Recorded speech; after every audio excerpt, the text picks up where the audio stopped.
நிலாவோட அப்பா வந்து தவறான முடிவுக்கு போயிருக்காரு. அதனால எல்லாருமே அதிர்ச்சி அடையிறாங்க.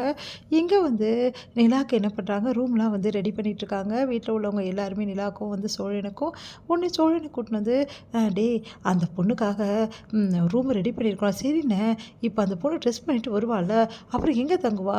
நீங்க ஏன் அந்த ரூம குடுக்குறீங்க? வேற ரூம் காட்டுங்கண்ணே ப்ளீஸ்ண்ணே." அப்படின்னோனே, "இந்த ரூம்ல இருக்காங்கண்ணே, இந்த ரூம் நல்லா தானே இருக்கும்." அப்படின்னோனே, "டேய் அதுக்கு தான்டா இந்த ரூம் ஏற்பாடு பண்ணியிருக்கோம்டா. இப்போலாம் போக முடியாதுடா. அதெல்லாம் தெரியல, நான் போய் தான் தருவேன்."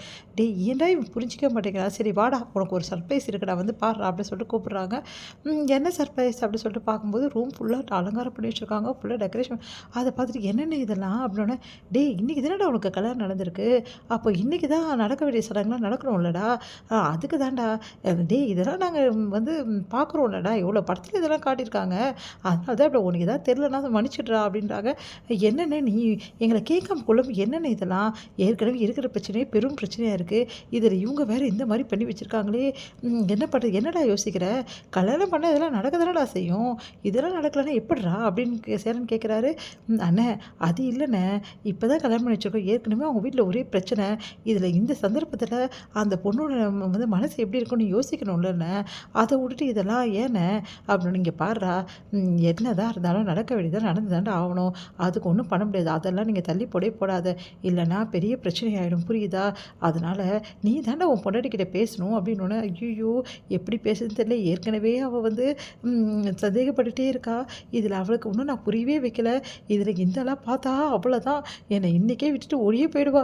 இப்போ நான் என்ன பண்ணுறது புரியலையே, இவங்ககிட்டயும் சொல்ல முடியாது, அவகிட்டயும் சொல்ல முடியாது, நான் முழிக்கிறேனே ஒன்றும் புரியலையே அப்படின்னு சொல்லிட்டு யோசிச்சுட்டு இருக்கேன். "என்னடா என்ன முடிச்சுட்டு இருக்க?" அப்படின்னா, சரிண்ணே பார்க்கலாம்." அப்படின்னு சொல்லிட்டு வெளியே வராங்க.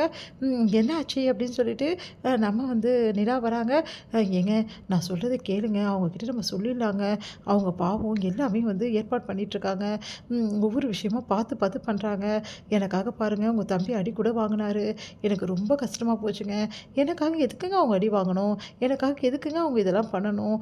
எதுக்குங்க இதெல்லாம்? நானும் இங்கேயா இருக்க போகிறேன், எப்படி நான் போக தானே போகிறேன், அது தெரியாமல் அவங்க என் மேலே அன்பை ரொம்ப செலுத்துகிறாங்கங்க, எனக்கு ரொம்ப கஷ்டமாக இருக்குங்க, ப்ளீஸுங்க நீங்கள் எப்படியாவது அவங்கக்கிட்ட சொல்லிவிடுங்க." "இல்லைன்னா நான் சொல்லிடுறேங்க, எந்த பிரச்சனையும் கிடையாது, இப்போ சொல்லிடலாங்க." அப்படின்னோடனே, "சொல்லணுமா? ஐயோ என்னது இது புதுசாக சொல்கிறாளே."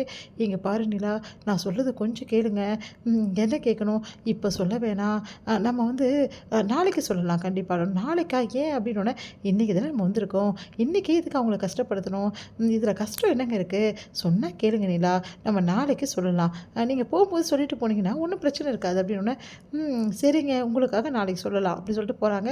"சரி சாப்பிட வரீங்களா?" அப்படி சொல்ல, சாப்பாடெலாம் வந்து என்ன இது எல்லாருமே வந்து இப்படி உட்காந்து சாப்பிடு. "ஆமாங்க, நாங்கள் ஒரு வேளை வந்து சாப்பிடும்போது இந்த மாதிரி எல்லோரும் ஒன்றா உட்காந்து சாப்பிட்ருவோம், உங்களுக்கு டைனிங் டேபிளாம் இல்லை, எந்த பிரச்சனையும் இல்லை." "அதெல்லாம் ஒன்றும் இல்லைங்க, நானும் கீழே உட்காந்து சாப்பிடுவேன்." அப்படின்னு எல்லாம் சொல்கிறாங்க.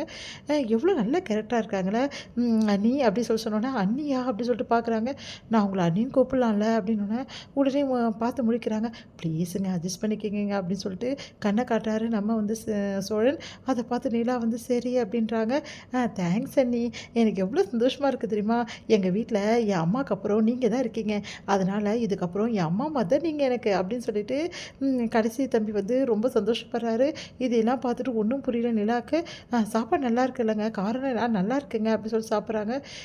உடனே வந்து நிலா எல்லாத்தையும் முடிச்சுட்டு, "சரிங்க எனக்கு ரொம்ப டயர்டாக இருக்குது, நான் போய் படுத்துக்கிட்டோமா?" அப்படின்னு சொல்லிட்டு நிலா கேட்குறாங்க.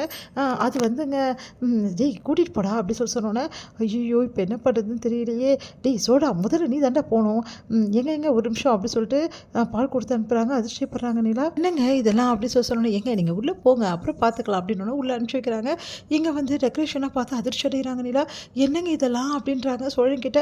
"ஏங்க தயவு செய்து என்ன மன்னிச்சிடுங்கங்க, இவங்க எல்லாரும் நம்ம ஆனது நிஜ கல்யாணம் நினச்சிட்டு இருக்காங்கங்க, அதாங்க இப்படிலாம் பண்ணி வச்சுருக்காங்க, ப்ளீஸுங்க உங்களை கெஞ்சி கேட்குறேங்க, இப்போ எதுவும் பண்ணாதீங்க ப்ளீஸுங்க." அப்படின்னோடனே நிலாவுக்கு ஒன்றுமே புரியல. இதெல்லாம் பார்த்து மயக்கமே வருது.